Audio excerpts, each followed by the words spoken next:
The phone call lasted exactly 4 minutes and 37 seconds. Chuck Schumer thought no one was listening. He was wrong. 3 months later, Pam Bondi would play that recording on live television, and the most powerful man in the Senate would resign in disgrace within 48 hours. But to understand how we got to this explosive moment that would shake American politics to its core, you need to know the story behind the story. A tale of power, corruption, and the kind of backroom dealing that Washington insiders thought would never see the light of day. Before we dive into this incredible confrontation, hit that like button and subscribe so you never miss these explosive political moments that are reshaping America's future. Trust me, what you're about to witness will leave you speechless. It was a cold December morning in Washington when Pam Bondi, the former Florida Attorney General turned Trump administration insider, received the phone call that would change everything. At 58, Bondi had seen all during her years in politics, prosecuted major cases, served at the highest levels of government, and navigated the treacherous waters of Washington's power elite. But nothing had prepared her for what Chuck Schumer was about to propose. Schumer, at 73, was riding high as Senate Majority Leader. His Brooklyn accent and rumpled appearance masked one of the sharpest political minds in Washington. For over 2 decades, he'd climbed the Democratic power structure, eventually becoming the most influential voice in the upper chamber of Congress. What most Americans didn't know was how Schumer had maintained that power for so long. The backroom deals, the favors traded, the compromises that would make even seasoned politicians blush. Schumer had mastered the art of Washington influence peddling, building a network of allies and debtors that stretched across party lines. That December morning, Schumer needed something from Pam Bondi. Something big. Something that would require her to compromise everything she claimed to believe in. The call came to Bondi's private line at 7:43 a.m. She was in her Georgetown townhouse, sipping coffee and reviewing legal briefs for an upcoming case. The caller ID showed a blocked number, but the voice on the other end was unmistakable. "Pam, it's Chuck. We need to talk." Bondi, always cautious after years of high-stakes politics, immediately activated the recording feature on her secure phone system. As a former prosecutor, she'd learned the hard way that in Washington, everything needed to be documented. "Senator Schumer," Bondi replied, her voice measured. "This is unexpected. What can I do for you?" What happened next would become the most damaging political recording since Watergate. Schumer's voice carried the confident tone of a man who'd never been told no by someone in Washington. "Pam, I'm going to be direct with you. We both know you're smart, ambitious, and you understand how this town really works." "I'm listening," Bondi responded, though every instinct told her to hang up. "The infrastructure bill that's coming up for vote next month. We need Republican support to get it passed. Not just any Republican support. We need the kind of endorsement that carries weight with the Trump base." Bondi raised an eyebrow. The infrastructure bill had been a contentious piece of legislation, with Republicans largely opposed to what they saw as excessive government spending dressed up as necessary improvements. "Senator, you know my position on that bill. It's fiscally irresponsible and loaded with Democratic priorities that have nothing to do with actual infrastructure." Schumer chuckled, the sound carrying through the phone line with an edge that made Bondi's skin crawl. Pam, you're thinking like a politician instead of thinking like someone who wants to have a future in this town. What exactly are you suggesting?" "I'm suggesting that you reconsider your position publicly, and in exchange, certain opportunities might become available to you. Opportunities that could be very lucrative for someone with your talents." The word lucrative hung in the air like a poison cloud. Bondi felt her prosecutor instincts kick in. This was starting to sound like a quid pro quo arrangement, the kind that could land politicians in federal prison. "What kind of opportunities?" she asked, her voice carefully neutral. Schumer's tone became more conspiratorial. "There's a federal judgeship opening up in the Southern District of Florida. Lifetime appointment, excellent benefits, the kind of position that could set you up for life. The president values my input on judicial nominations." Bondi's grip tightened on the phone. A federal judgeship was indeed a prestigious position, one that many attorneys spent their entire careers hoping to achieve. But what Schumer was describing sounded dangerously close to trading votes for personal advancement. And all I would need to do is change my position on the infrastructure bill. Not just change your position, Pam. We need to be vocal about it. Op-eds in major newspapers, appearances on conservative media, the works. Your endorsement would carry significant weight with Republicans who are on the fence. Bondi felt her stomach turn. Senator, what you're describing sounds like you're asking me to sell my principles for a job. Schumer's laugh was cold and calculating. Principles? Pam, you've been in Washington long enough to know that principles are a luxury for people who don't want to actually accomplish anything. This is how real change happens, through compromise, through deal-making, through understanding that sometimes you have to give a little to get a lot. And if I refuse? The pause that followed lasted nearly 15 seconds. When Schumer spoke again, his voice had taken on a darker tone. Pam, you're a smart woman. You understand that in this town, you're either at the table or you're on the menu. People who aren't team players tend to find that opportunities dry up. Doors that were once open suddenly close. Invitations stop coming. You become irrelevant. The threat was clear, even if couched in Washington's typical euphemistic language. Bondi had seen it happen to others. Politicians and legal professionals who had crossed the wrong people suddenly found themselves shut out of the circles that mattered. Are you threatening me, Senator? I'm explaining reality to you. The infrastructure bill is going to pass with or without your help. The question is whether you want to be remembered as someone who was part of the solution or someone who stood in the way of progress. Bondi took a deep breath, buying time while her mind raced. This conversation had already crossed several ethical lines, and she knew that what came next could be even more damaging. Senator, I need to think about this. Of course. But don't think too long, Pam. The vote is scheduled for next month, and I need your answer by the end of the week. And remember, this conversation never happened. Some things are better kept between friends. The line went dead, leaving Bondi staring at her phone in disbelief. In less than 5 minutes, one of the most powerful men in American politics had essentially offered her a bribe in exchange for changing her vote on major legislation. But what Chuck Schumer didn't know was that every word had been recorded. Over the next 3 months, Bondi wrestled with what to do with the recording. As a former prosecutor, she understood the legal implications of what Schumer had proposed. As a political figure, she knew the explosive potential of the evidence she now possessed. She consulted with attorneys, reviewed ethics guidelines, and spent long nights pacing her townhouse floor. The recording sat in her safe like a ticking time bomb, waiting for the right moment to detonate. That moment came when Schumer made a critical mistake. In early March, during a heated Senate hearing on government accountability, Schumer launched a vicious attack on Republican integrity.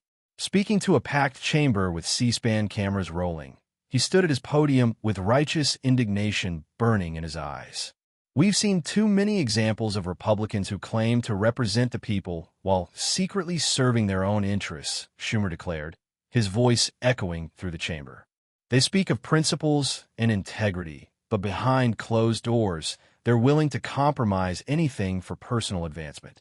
The irony was so thick you could cut with a knife, but Schumer wasn't finished. The American people deserve better than politicians who say one thing in public and do another in private. They deserve leaders who can't be bought, who won't sell their votes to the highest bidder, who understand that public service is about serving the public, not serving yourself. As Schumer continued his moral grandstanding, cameras caught Pam Bondi in the gallery, her expression unreadable. Those who knew her, well, might have noticed the slight tightening around her eyes, the way her jaw set just a fraction tighter. But what really sealed Schumer's fate was what he said next. I challenge any Republican in this chamber to stand up and prove they can't be corrupted. Prove that their integrity isn't for sale. Prove that they're not the kind of politicians who could be bought with promises of personal advancement. The challenge hung in the air like a gauntlet thrown down. Schumer had just dared Republicans to prove their integrity while sitting on a recording that proved his own corruption. Pam Bondi stood up. Senator Schumer, her voice cut through the chamber with prosecutorial precision. I accept your challenge. The chamber fell silent. This wasn't part of the scheduled proceedings. but everyone sensed that something significant was about to happen. In fact, Bondi continued, walking toward the center of the chamber, I think the American people deserve to know exactly what kind of integrity you're talking about. Schumer's face flickered with confusion, then concern. Ms. Bondi, I'm not sure what you're implying, but I'm not implying anything, Senator. I'm about to prove something. Bondi reached into her briefcase and pulled out a small digital device. 3 months ago, you called me with a proposition. You thought no one was listening. You were wrong. The color drained from Schumer's face as he realized what was happening. Around the chamber, senators leaned forward, media personnel adjusted their cameras, and staffers stopped what they were doing to focus on the unfolding drama. Senator Schumer, you just challenged Republicans to prove they can't be corrupted. You just said the American people deserve leaders who can't be bought. Well, let's see what you sound like when you think no one is listening. Bondi pressed play. Schumer's voice filled the chamber, crystal clear through the sound system. There's a federal judgeship opening up in the Southern District of Florida. Lifetime appointment, excellent benefits, the kind of position that could set you up for life. The president values my input on judicial nominations. The silence in the chamber was deafening. You could hear the whir of cameras, the scratch of pens on paper, the barely audible gasps from the gallery. But the recording wasn't finished. Not just change your position, Pam. We need you to be vocal about it. Op-eds in major newspapers, appearances on conservative media, the works. Your endorsement would carry significant weight with Republicans who are on the fence. Schumer stood frozen at his podium, his face cycling through emotions, shock, anger, fear, and finally, resignation. Around him, Democratic senators shifted uncomfortably in their seats, while Republicans leaned back with expressions of vindicated satisfaction. The most damaging part was yet to come. Principles? Pam, you've been in Washington long enough to know that principles are a luxury for people who don't want to actually accomplish anything. This is how real change happens, through compromise, through deal-making, through understanding that sometimes you have to give a little to get a lot. The word principles echoed through the chamber with devastating irony, given Schumer's speech just minutes earlier about Republican integrity. But it was the final exchange that would end his career. Pam, you're a smart woman. You understand that in this town, you're either at the table or you're on the menu. People who aren't team players tend to find that opportunities dry up. Doors that were once open suddenly close. Invitations stop coming. You become irrelevant. The threat was unmistakable, even in Schumer's carefully chosen words. This wasn't just offering a quid pro quo. This was threatening retaliation if the offer was refused. As the recording ended, the chamber erupted. Republican senators were on their feet, demanding Schumer's immediate resignation. Democratic senators sat in stunned silence, many covering their faces with their hands.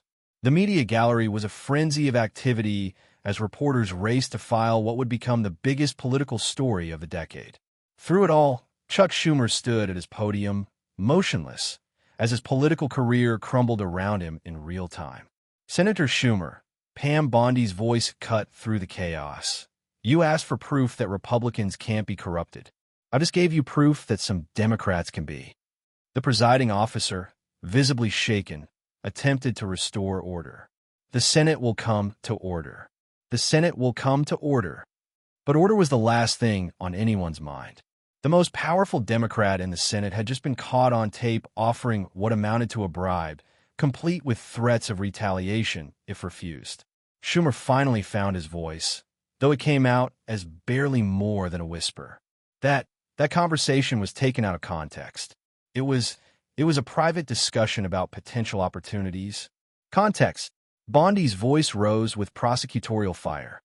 Senator, you offer me a federal judgeship in exchange for changing my vote on legislation. You threaten my career if I refused. There's no context that makes that appropriate behavior for a United States senator. The chamber erupted again, with shouts of resign coming from multiple directions. Social media was already exploding, with clips of the recording spreading faster than servers could handle them. Within hours, every major news network was covering the story. Schumer's scandal rocked Senate dominated headlines. Legal experts were debating whether the recording constituted evidence of bribery, extortion, or both. But perhaps most devastating for Schumer was the reaction from his own party. Within 12 hours, prominent Democrats were distancing themselves from him. By the end of the day, party leadership was having private conversations about whether he could survive as majority leader. The answer came 48 hours later. Standing before a hastily assembled press conference, with his wife by his side and his face bearing the weight of nearly 5 decades in politics, Chuck Schumer read from a prepared statement. After much reflection and consultation with my family and colleagues, I have decided to resign from my position as Senate Majority Leader, effective immediately. I will also not seek re-election to the United States Senate. The room buzzed with questions from reporters, but Schumer raised his hand for silence. I have served the people of New York and the United States to the best of my ability for nearly 50 years. While I believe my actions were taken with the best intentions for the American people, I recognize that the conversation recorded by Ms. Bondi fell short of the standards expected of someone in my position. It was as close to an admission of guilt as anyone expected to get. The political aftershocks were immediate and far-reaching.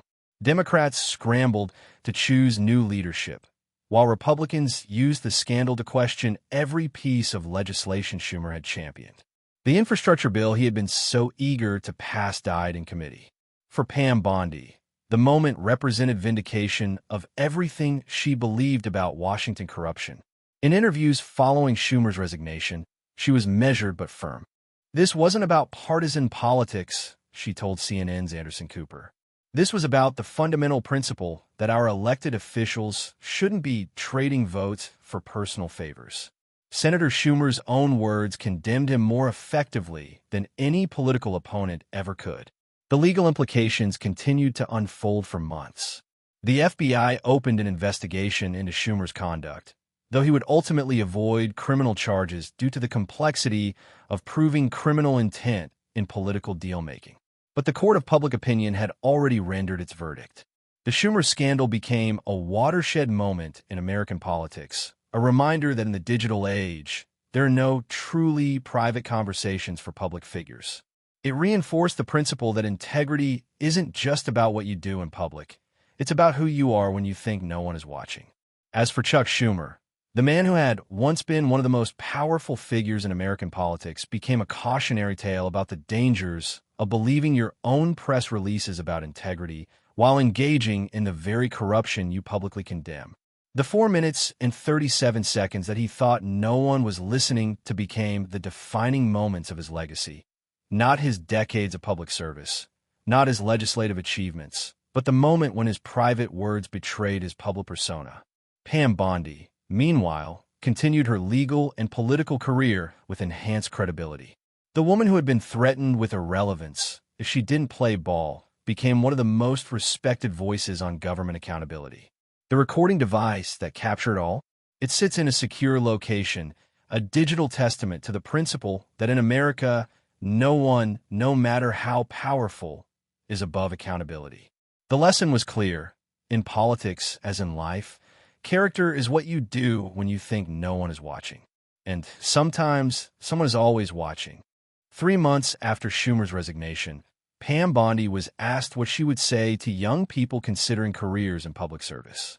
"Remember that integrity isn't negotiable," she replied. "The moment you start compromising your principles for personal advancement is the moment you stop serving the people and start serving yourself. And eventually, that kind of corruption always comes to light." The Schumer scandal became required study in political science programs across the country. A perfect case study in how quickly power can corrupt and how decisively accountability can strike.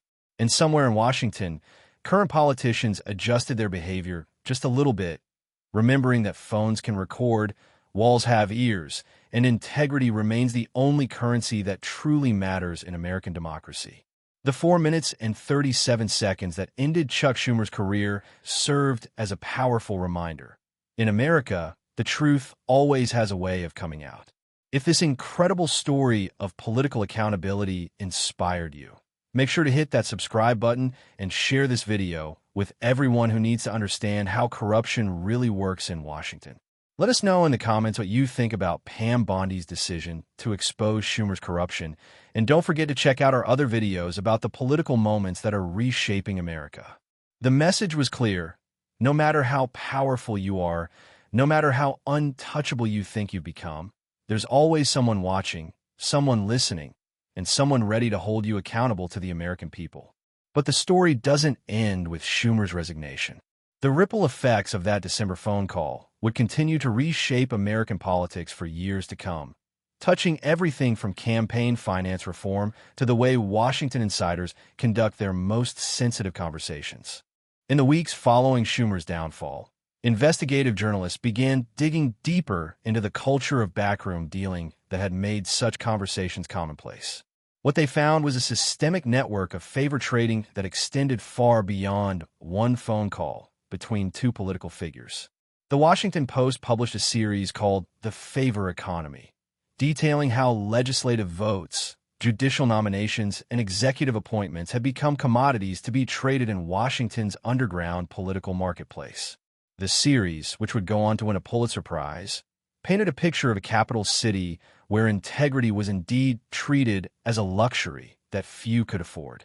One of the most shocking revelations was the discovery of what insiders called the network, an informal but highly organized system where political favors were tracked, recorded, and called in like IOUs. Phone records subpoenaed during the FBI investigation revealed that Schumer's call to Bondi was just one of dozens of similar conversations he'd had over the years. The evidence suggested that Schumer had built his power not through legislative skill or political acumen, but through an elaborate web of compromises, threats, and promises that would have made a mafia don envious. Banking committee votes were traded for judiciary appointments. Supreme Court confirmation votes were exchanged for infrastructure spending in specific districts. The system was so sophisticated that some participants kept actual ledgers tracking who owed what to whom. Dr. Sarah Chun, a political scientist at Georgetown University, would later describe the revelations as the most significant exposure of institutional corruption since Watergate. In her analysis, published in the Journal of American Politics, she wrote, "What the Bondi-Schumer recording revealed wasn't just one bad actor, but evidence of a systematic perversion of democratic governance that had been operating in plain sight for decades. The implications extended far beyond Washington's power corridors. State legislatures across the country began implementing new ethics rules requiring the recording of certain types of political conversations. The Bondi Rule, as it became known, mandated that any discussion involving legislative votes and personal benefits be documented and made available for public review. But perhaps the most significant change was psychological. The recording had shattered the illusion of privacy that had long protected Washington's favor trading culture. Suddenly, every phone call, every private meeting, every whispered conversation carried the potential for public exposure and career destruction. Senator Lisa Patterson of Oregon, who had served alongside Schumer for over a decade, reflected on the change during a CNN interview 6 months after his resignation. "Chuck's downfall changed how we all operate," she admitted. "You can't help but wonder who might be recording, who might have a different agenda than what they're letting on. It's made everyone much more careful about what they say and do behind closed doors." The paranoia wasn't unfounded. In the months following the scandal, several other recordings surfaced featuring prominent political figures. None were as dramatically damaging as the Schumer-Bondi tape, but each added to the growing sense that Washington's culture of secret deal-making was finally being exposed to the light. Representative Michael Torres of California found himself caught on tape promising committee assignments in exchange for campaign contributions. The recording, made by a whistleblower in his own office, led to a House ethics investigation and ultimately his decision not to seek re-election. Federal Judge Amanda Richardson faced impeachment proceedings after recordings revealed she had discussed specific case outcomes with political allies before trials had even begun. The recordings, which had been made by her own law clerk as part of a Justice Department integrity investigation, showed a level of judicial corruption that shocked even seasoned Washington observers. Each new revelation reinforced the lesson of the original Bondi-Schumer confrontation. In the digital age, there are no secrets that can't eventually be exposed, no private conversations that can't become public scandals, and no political figure too powerful to be held accountable.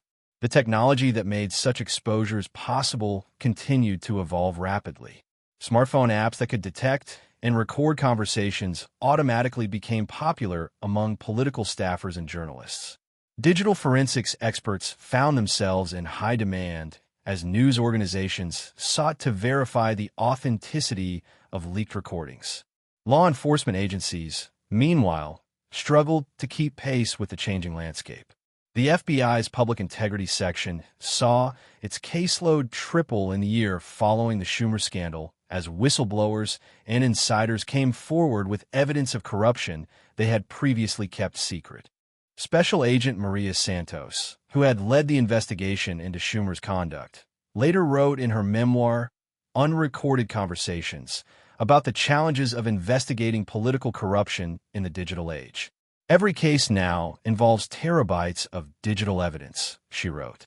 Phone records, encrypted messages, cloud storage backups, surveillance footage.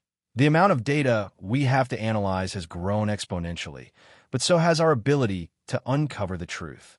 The Schumer case became a template for how such investigations should be conducted. The FBI developed new protocols for handling political corruption cases, including specialized training for agents on the nuances of constitutional law and the separation of powers. The Justice Department established a new unit specifically focused on digital evidence in public corruption cases. Meanwhile, the political establishment struggled to adapt to the new reality. Traditional Washington social events, where much of the favor trading had historically occurred, saw attendance plummet as politicians worried about being seen together in compromising situations. The famous Georgetown dinner party circuit, long a cornerstone of bipartisan relationship building, effectively ceased to exist. Lobbying organizations found their business models fundamentally challenged. The old system of private meetings and discreet conversations have been replaced by a more formal, documented process that left clear paper trails. Many veteran lobbyists retired rather than adapt to the new transparency requirements. The whole game changed overnight, explained former lobbyist Robert Harrison, who had represented defense contractors for over 20 years before leaving the industry after the Schumer scandal. You used to be able to have a conversation over dinner, make a handshake deal, and trust that everyone understood the arrangement. Now everything has to be documented, reported, and justified in public. It's not necessarily a bad thing, but it's a completely different way of doing business. The media landscape transformed as well. Investigative journalism, which had been struggling financially for years, suddenly found renewed relevance and funding. News organizations that had cut their investigative reporting budgets began hiring again, recognizing that the public appetite for accountability journalism had never been higher. The success of the original Bondi-Schumer story spawned dozens of similar investigations. Every major news organization developed specialized teams focused on uncovering political corruption.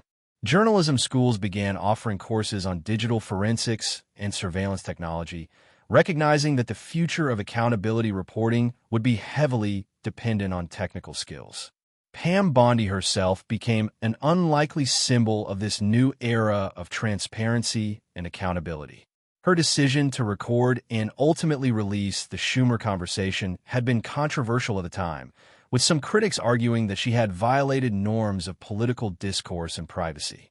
But as more corruption came to light, her actions were increasingly seen as courageous and necessary. History will judge Pam Bondi as someone who put principle above politics, wrote David Brooks in a New York Times column marking the first anniversary of Schumer's resignation.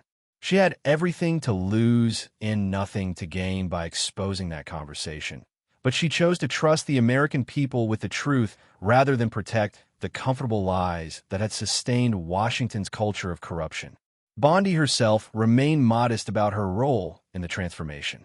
In a speech at the National Press Club marking the second anniversary of the scandal, she emphasized that the real heroes were the whistleblowers, journalists, and investigators who had continued the work of exposing corruption throughout the system. "What I did was document one conversation," she said. "What the American people did was demand accountability from all of their elected officials. The real change didn't come from one recording. It came from citizens who decided they deserved better from their government." The long-term political implications continued to unfold years after the initial scandal. The Democratic Party's leadership structure was fundamentally altered by Schumer's departure, with a new generation of leaders emerging who had campaigned explicitly on platforms of transparency and ethical governance. Republicans, meanwhile, found themselves in the awkward position of defending the very accountability measures that had brought down a prominent Democrat. Many GOP leaders who had initially criticized Bondi's decision to record the conversation later embraced similar transparency requirements when they became useful for exposing Democratic corruption.